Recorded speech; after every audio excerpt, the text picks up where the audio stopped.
Welcome, ELA students and teachers, to another writing workshop with yours truly, Christian Kuhn, the Bob Ross of composition. So today we are going to do the book banning synthesis writing workshop. And what I've done is this. 16 teachers, so 16 participants in my Teach It Right 5-week mastermind that is hosted with the National Writing Project. So those 16 teachers and I put this together. So I was teaching these teachers how to master my templates and how to equip their students with my templates. And what you're going to see here are exemplars and models that these teachers Bob Ross for your students or for your instruction. So without further ado, let's jump right in and see what we came up with as far as a prompt. And just as a side note, if you want access to these slides so that you can host your own writing workshop, there's a link down below in the YouTube channel where you can download everything, including our source packet. So the source packet, I think, has about 8 or 9 different sources that we put together. But just as an aside, the 16 teachers and even myself, when I ran this, students often ask if they could use their own resources. And I think this is one of those papers where there are so many divergent theses that students can have that I actually like to invite my students to find their own resources based on the few that we put together. So I'm totally fine with that. So, you go your own direction if you so choose. So here is the prompt. The controversy over removing books from certain curriculum in school libraries is becoming a heated debate. Some claim it's censorship, even going so far as to call it fascism, while others say it's necessary to protect children and young adults from inappropriate materials. Read the following sources and accompanying sources carefully. Write a letter to your school board that expresses your stance with regards to the issue. Synthesize material from at least 3 sources to advance your argument. So I've been teaching AP language and composition for well over 20 years now. And what we did was just kind of borrow the framework of a typical FRQ1, but you can do this with an AP class. You could do it with on-levels as well. I personally ran it with my on-level juniors, and they did a swell job with it. So we have to ask ourselves the question, how do I write the introductory paragraph? And one of the things I always tell my teachers is this when I work with them. You gotta Bob Ross your instruction. So let me unpack what I mean by that. So NCTE published an article not too long ago in which they assert that 91% of secondary ELA teachers were never formally taught how to teach composition in their practicums, and by default, we often slip into something where that I would call the assigning of writing versus the direct explicit teaching of writing. So when we Bob Ross our instruction, we quite literally get to our proverbial easel and canvas and position ourselves as the expert writers in the classroom and paint introductions and paint body paragraphs and paint topic sentences with our students because we're the expert writers in the classroom. So what you're going to see here in this demonstration is exemplars and models that the National Writing Project teachers wrote with me kind of overseeing things. So let's take a look at how we would write these, and then we'll take a look at those teachers' exemplars and models. And I wrote a few as well. So I always tell my students, especially for synthesis, argument, persuasion, and research, that there's 2 approaches you can take to the introductory paragraph in terms of housing the thesis. You can either declare the thesis or invert the thesis. So let's start with the declarative. Here's what I mean by this, and I often use a little graphic organizer that looks like a triangle, just like what you're seeing here. And students can very easily declare the thesis, which means you begin with the thesis. So in the very first sentence, you tell the school board what you think they should do. From there, you sprinkle in a little bit of context and background, but here's what you don't do. You don't steal a thesis from any of the sources. You don't quote the sources. You don't even mention the sources because your argument must stay central. So just a little bit of context and background with regards to the debate. One thing that I always ask my students to do is this: put some tier 2 level vocabulary in it. So throughout my academic year and with my NWP courses, I do intensive word study academies throughout the academic year. So my students have pretty good command over their vocabs. And by tier 2, I simply mean your average run of the mill SAT level caliber word. So the idea is not this. Some students think that if they use $1 million words, that is the equivalent of good writing. And some students need to be disabused of that notion. Stay in your wheelhouse, stay in your lane, right? Be natural, don't sound pretentious, don't sound contrived, but be your best academic self when you write. So the other thing that you want to do is focus on your sentence constructs for voice, rhythm, and flow. I use a book. It's free online. You can get a free PDF copy of this and put it right in your Google Classroom if you want. It's by Strunk and White, and it's called Write It Right. And in that text, they have something called rule number 18, in which they make the assertion that there's 12 different ways to cobble together a sentence. So there's 12 sentence constructs, and my students ultimately learn all 12 sentence constructs so that they can make syntactical choices. Each construct has a purpose. And one of the things I have found in my instruction over the years is that struggling and emerging writers typically over rely on the short, simple declarative sentence, also known as the independent clause. So you get a very droning rhythm that goes da da da da da da da da da da, and we want to break that. Voice, rhythm, flow, always going for the sophistication point, even at the on level. With on level classes, I want my students to write with sophistication. And then the last thing, the kicker, an introductory paragraph, no matter the expository mode, as long as you're using my templates of the declarative and inverted thesis, is always going to be 4 sentences long. So no more, no less, exactly 4 sentences. We can flip that triangle upside down on its head and go invertedly. And in this case, you just end with the thesis. You're still going to sprinkle in some context and background, probably lead with it. Some students might choose to go with a hook or an analogy, which is totally fine, but still focus on that tier 2 level vocab, still focus on the voice, the rhythm, and flow, and then absolutely 4 sentences long. All right, let's take a look at a few examples. So here's number 1. And one of the things I should probably say this before we jump in. One of the things that is the benefit and kind of the glory of Bob Rossian instruction, as these 16 participants from the National Writing Project and I were drafting these, we came to a conclusion. When we declared the thesis, it kind of sounded brusque, a little too abrupt, like we were being argumentative or combative with the school board, and it was really hard to soften the tone when we declared. So what you're going to see here, every single one of us ended up inverting the thesis. And you can try on your own, teachers, even students, to declare, but we found it best to invert. And that's one of the glories of working through your assignments before you assign it, is that you can save your students a big headache and hassle by trying to demystify things on their own. We've demystified it for them, which is great. So here's exemplar number 1. Whenever hotly contested debates fall into the fault lines of a strict dichotomy of good versus bad, the nuance of the argument gets lost. So you can see that's context and background, just laying the groundwork for it.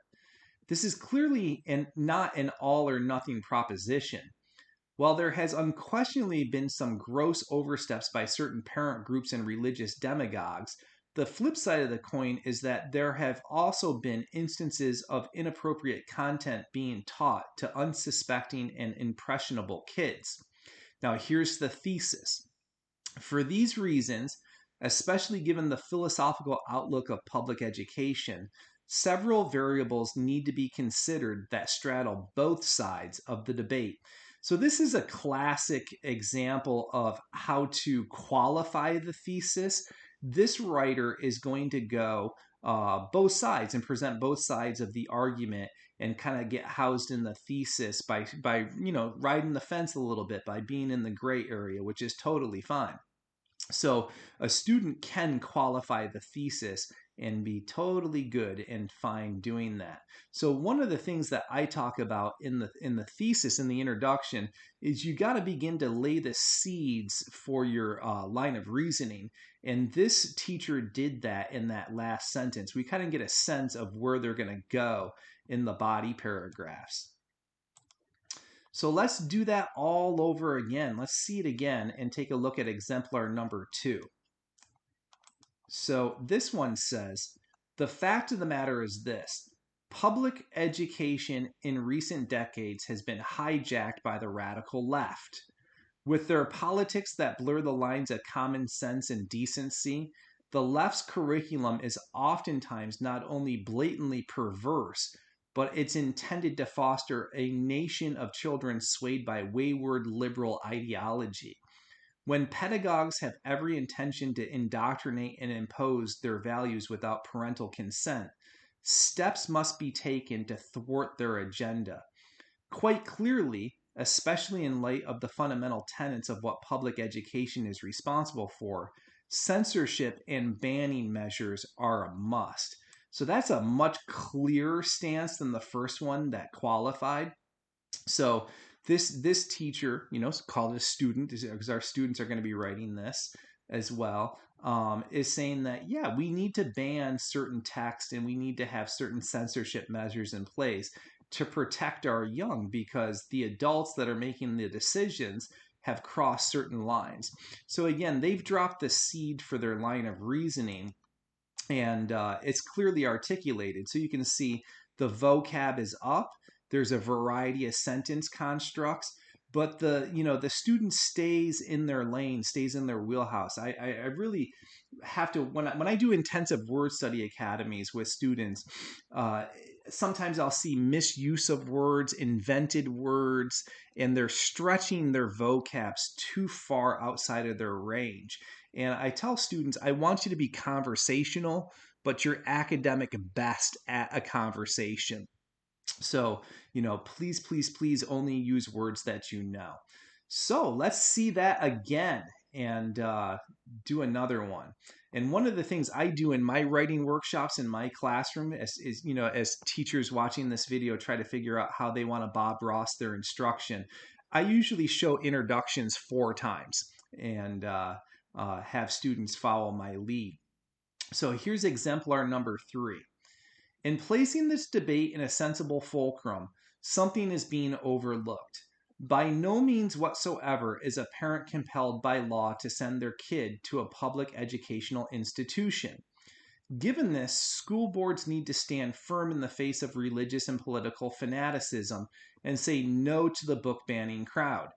Under no circumstances whatsoever should the political and religious convictions of an outside group control the internal decision-making procedures of public curriculum. So you can see here, that's another quintessential, straight up inverted thesis, and it's always following the same paradigm here, the same move. So 4 sentences, keep the vocab academic, and focus on those sentence constructs. So you can see here, these are teachers writing these, so we're pretty skilled in our syntactical maneuvers. But kids can also learn this, and I find that just making exercises with that Strunk and White manual to really shore up the fact that students know how to punctuate and make intelligent syntactical decisions bodes really well towards going for that unicorn, the sophistication point. And again, even at the on level, with my on level classes, I want my students writing with sophistication. That's just not a term that I house in my AP Lit and AP Language class. I talk about sophistication all the time, regardless of the classes I'm teaching. All right, let's see it one more time. We'll take a look at a 4th one. And again, it's going to use the inverted paradigm. If a child and parent are presented with a mile-long facsimile of trigger warnings prior to the teaching of a particular text, then quite clearly that text has no place in the classroom or library. While public educational settings cannot possibly bubble wrap every child, they can certainly safeguard them from accessing inappropriate content that could be harmful. For whatever the reason, some educators don't understand this very basic concept. Kids are kids who need for adults to protect them. As such, it is clear that several books on national reading lists need to be pulled from the shelves. And I like this one a lot too. It's very clearly articulated. It's essential that the kid take a stance out of the gate and either place that thesis first or last. Now, here's one little caveat I'll throw your way. Even after we Bob Ross these for our students, invariably you'll have a student or two staring at a blank sheet of paper or a blank screen on their tablet saying, I don't know what to do. And I often call that learned helplessness. And it's one of those pet peeves of mine as a teacher. I deplore learned helplessness. So, for your real struggling and emerging writer, the declarative method is probably best. And what I do with those kids that just stare at the blank sheet of paper, I say, in your own words, tell me, what should the school board do? And they begin to articulate it. And I say, stop, pause, write that. That's your thesis. So whatever they verbalize, then that's going to be their thesis. So what I like to do here, if you're using this with your students, is pause the video and have your students write their introductions and take a look at them. Look over their shoulders, make sure they're doing it right, and maybe you can host a writing workshop where you have class write their introductions, and then you take, I don't know, 3 or 4 or 5 and put them on your overhead and review them together as a class to make sure everybody is doing it correctly. So our next question is this: how do I write the body paragraphs? And for those that are familiar with my work, you know that we always use the syllogistic method for our body paragraphs, regardless of the expository mode. So whether we be uh, writing synthesis like we're doing now, persuasion, straight up argument like an FRQ3 on the Lang exam, lit analysis, rhetorical analysis, even research, we always go syllogistic in the body paragraph. So we use the template of the syllogistic method. So I know some of you are new to my work, and I should probably give a little terse overview, a little fly-by-night kind of overview of the syllogistic method. So let's hunker into that right now.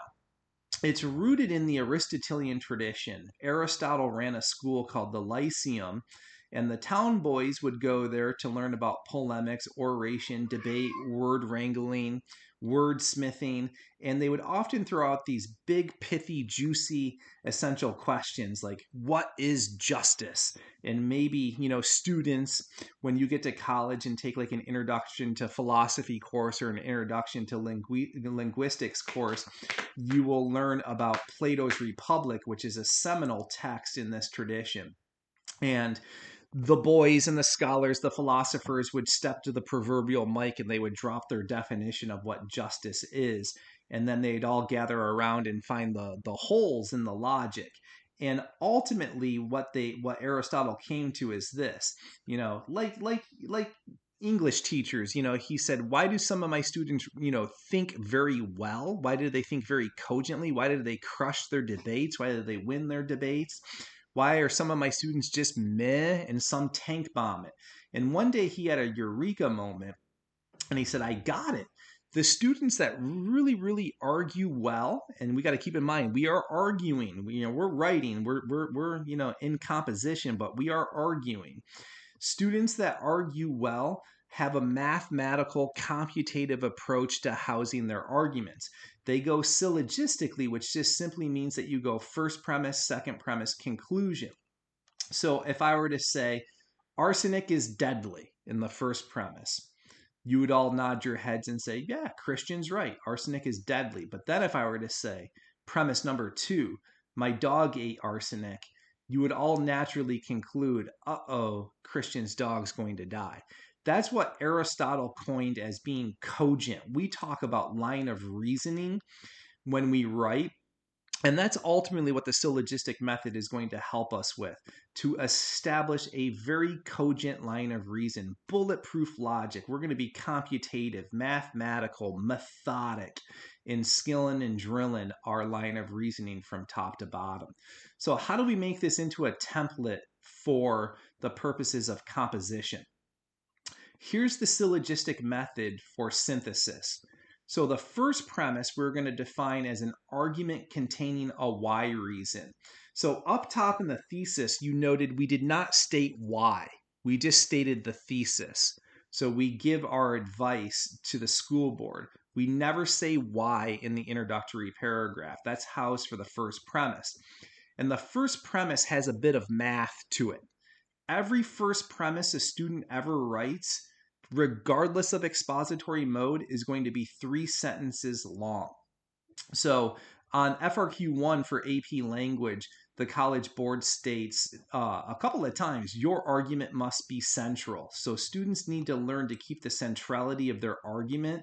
So I like for them not to quote, paraphrase, summarize, even mention a source until the 4th sentence, which triggers the transition to the second premise, which is the textual support. And I like to see a teeter-totter balance between quoting and paraphrasing here. And, they have these sources. They know they have to incorporate 3. So it's a good idea to start doing that in the second premise. And then the conclusion of the syllogistic body paragraph, and I want to be very mindful in articulating that. The conclusion of the syllogistic body paragraph is where you link it back to the prompt and the thesis. So a syllogism ultimately comes full circle on itself. And all of this, again, there's some math.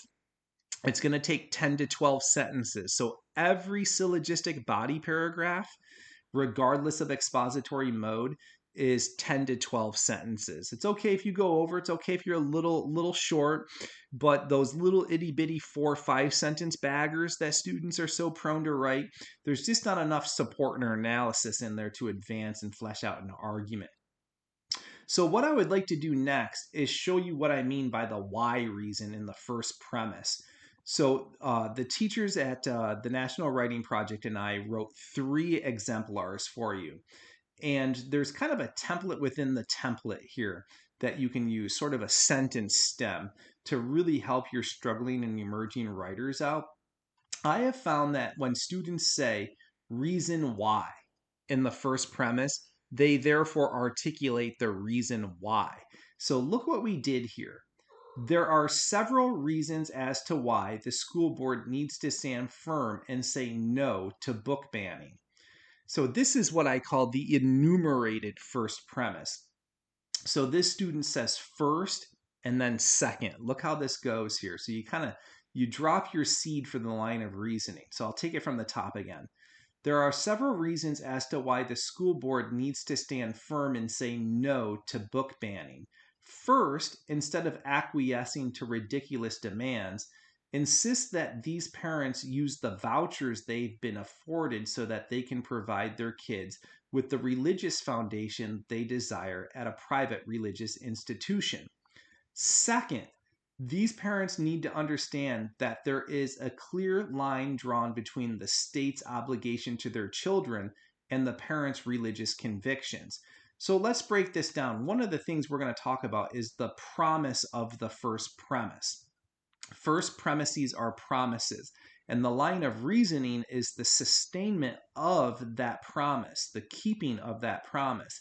So now, as we move into the second premise, this student would need to get quotes and or paraphrases about the voucher system, and also quotes and or paraphrases about the separation of church and state.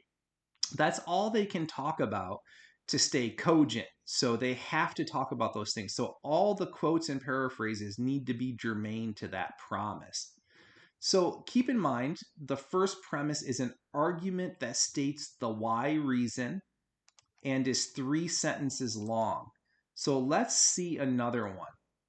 Sometimes students say, but I don't need to enumerate. I don't, if I talk about 2 things, I'm going to have like 24 sentences and have this unwieldy, wayward, drifting first premise. So sometimes it's fine just to focus on one thing. So look where they go here. There's one reason why the school board needs to act accordingly.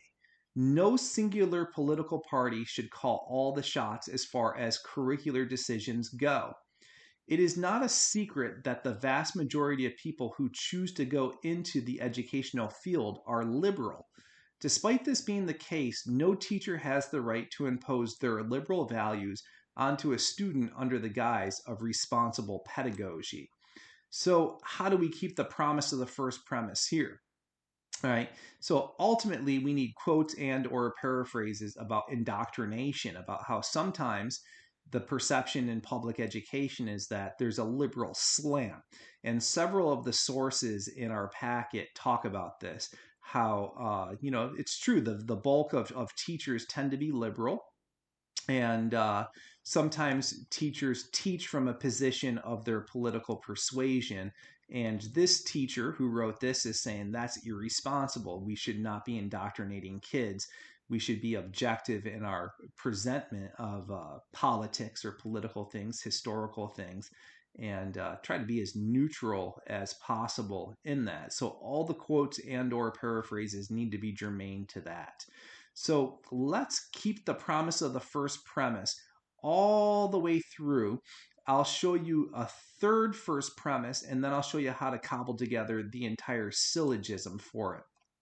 So here is one that does not use the training wheel of saying one of the reasons or there are several reasons. It just states the why reason without the training wheel.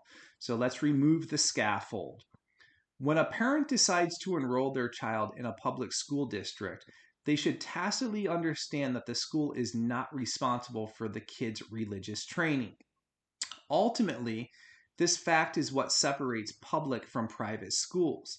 If a parent desires for their child to be versed in a particular faith-based practice, they then therefore need to send their kid to the appropriate private institution.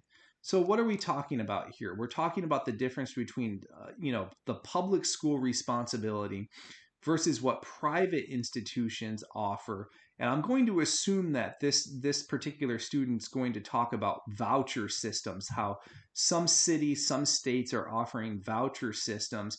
And if a parent does not like the direction that the public school is going with curricular choices in terms of books being selected, the parent can opt for the child to leave and go to a public or to a private institution that might have a religious or a faith-based slant to it.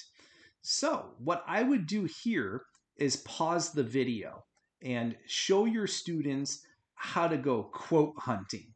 And here's what I mean by quote hunting. Keeping this first premise that we just looked at, I need to go find all the quotes and the paraphrases necessary for my textual support. So what I do when I write, so this is kind of like opening the lid of my brain for students and teachers.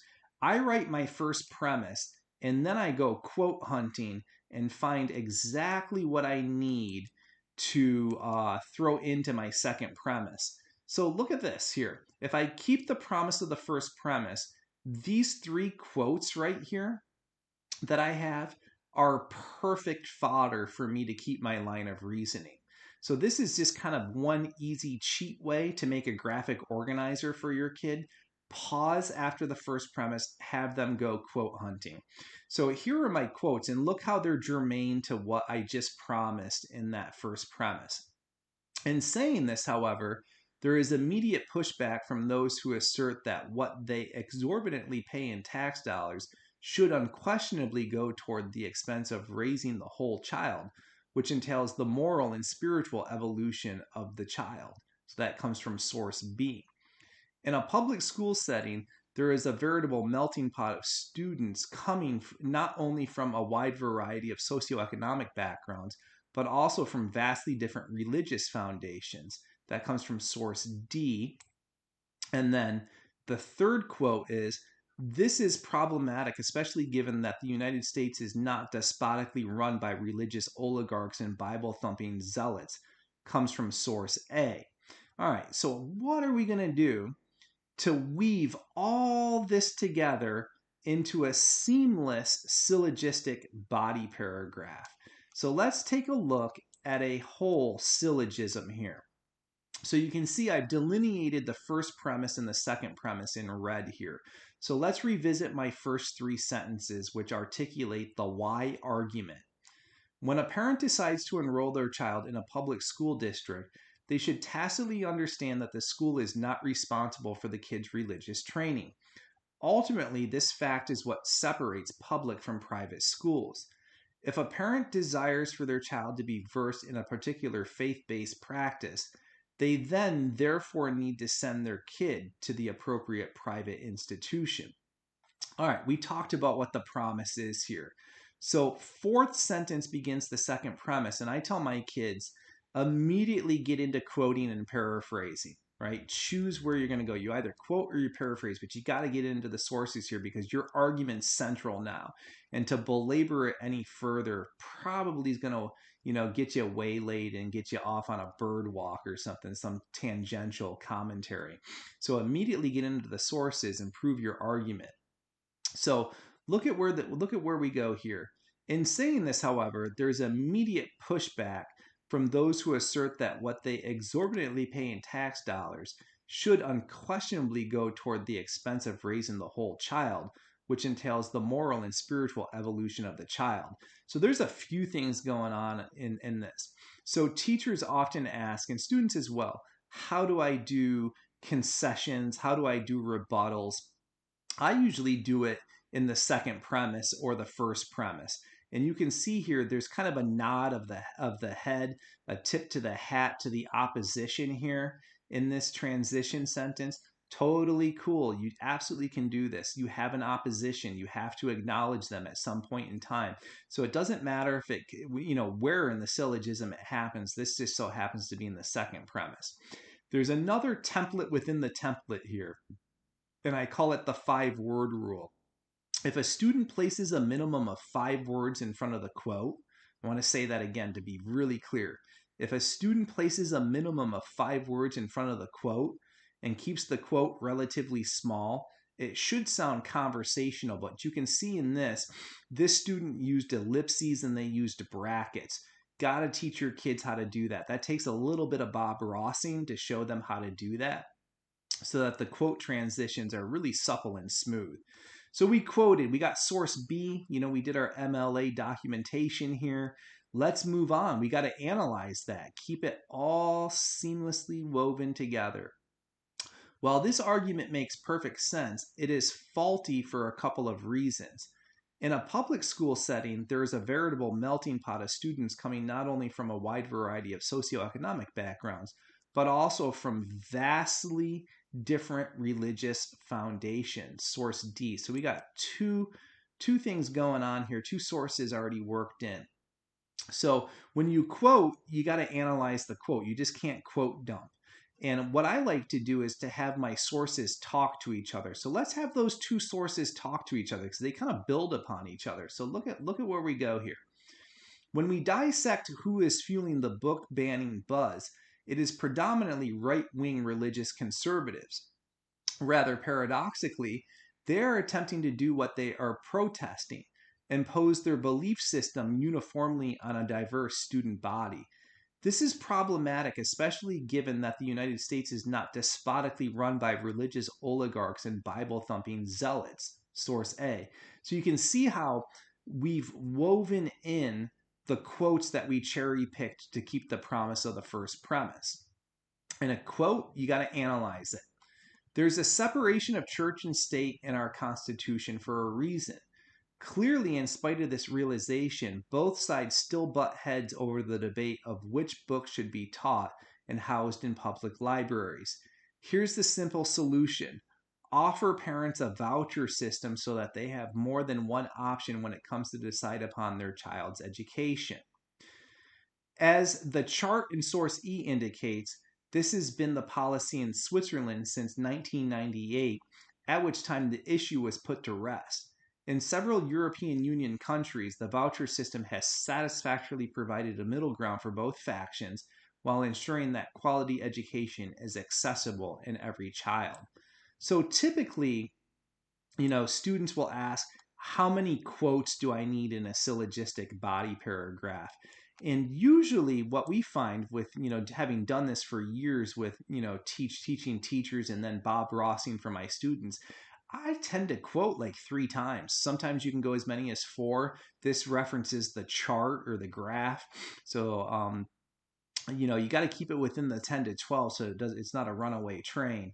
But typically, like, synthesis is a plural word, so you got to go at least twice. So 3 tends to be the magic number, but I don't want this to become too formulaic or prescriptive. But usually when I write, I get 3 quotes in there, if not 4 sometimes.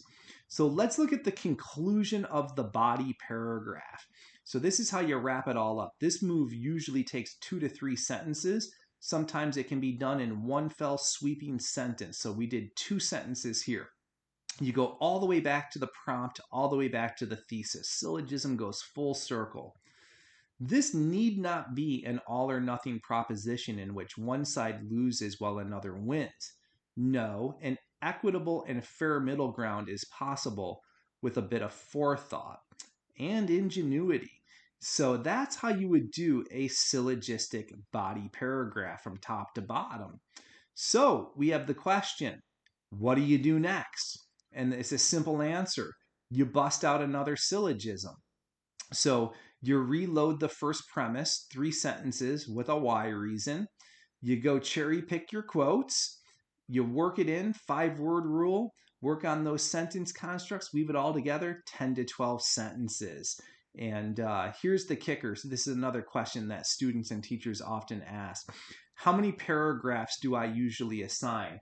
Well, for AP Lit and AP Lang, in the timed writing situation on exam day, my students do 4 paragraphs, intro, 2 bodies, conclusion.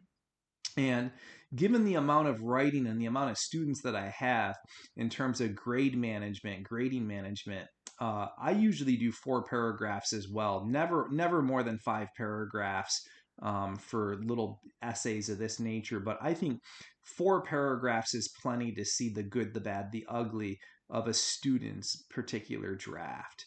So let's wrap things up here. How do you do the conclusion paragraph?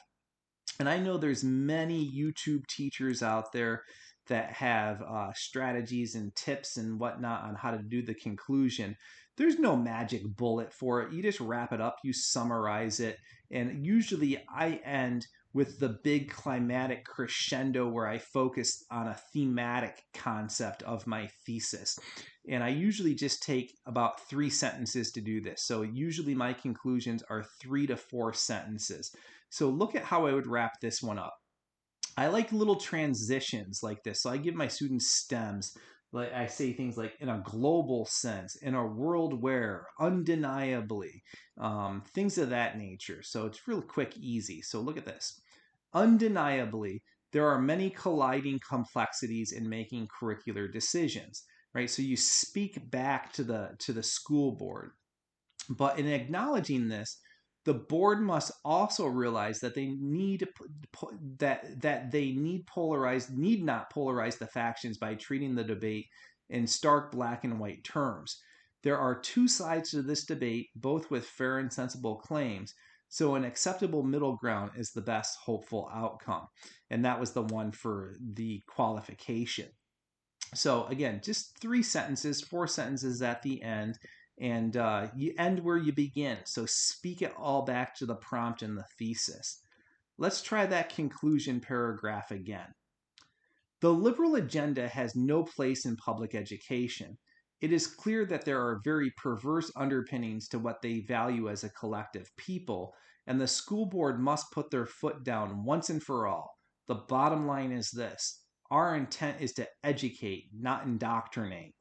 And I was talking earlier when we were talking about introductory paragraphs about sentence constructs.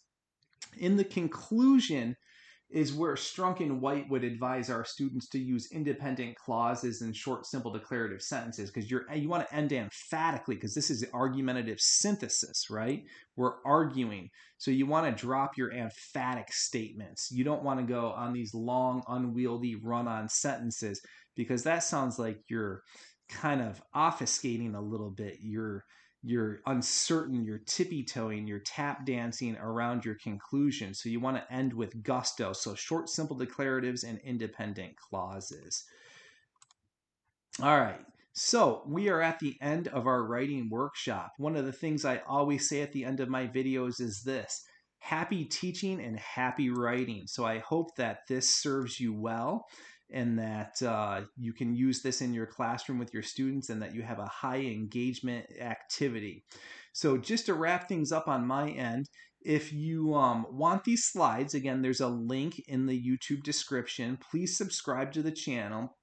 If you have any questions or need anything, feel free to reach out at teachingwritingcoach@gmail.com. Also know that I am a lead teacher for the National Writing Project, which I have mentioned a couple of times in this video. And if you're interested in any of our professional development opportunities, feel free to go to my website at www.teachinghowtowrite.com.